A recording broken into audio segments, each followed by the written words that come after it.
ధనుస్సు రాశి వారికి 6 గ్రహాలు యోగిస్తున్నాయమ్మా. ఏకాదశంలో చంద్రుడు, సప్తమంలో గురువు, చతుర్థంలో శుక్రుడు, తృతీయంలో రవి, కుజ, రాహువులు. అదృష్ట యోగం కొనసాగుతోంది. మొదలుపెట్టిన పనులు త్వరగా విజయాన్ని ఇస్తాయి. సకాలంలో మీ కర్తవ్యాలను మీరు నిర్వర్తించి సంతృప్తికరమైన ఫలితాలని సాధించండి. ప్రయత్న బలాన్ని బట్టి విజయం ఉంటుంది. మనోబలంతో నిర్ణయాలు తీసుకోండి. ఉద్యోగంలో శ్రేయస్సు పెరుగుతుంది. స్థిరత్వం ఉంటుంది.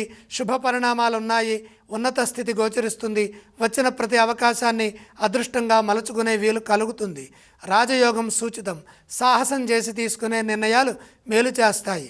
బంగారు భవిష్యత్తు లభిస్తుంది. ఆర్థిక అంశాలు అనుకూలంగా ఉన్నాయి. ధనయోగం శుభప్రదం.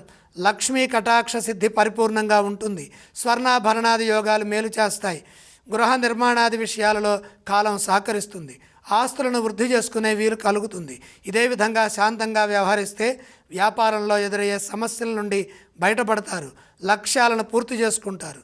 విజ్ఞానపరంగా మీరు చేసే ప్రయత్నం, నిరంతర సాధన మీకు కలిసి వస్తుంది. కుటుంబ సభ్యులతో కలిసి ఆనందిస్తారు.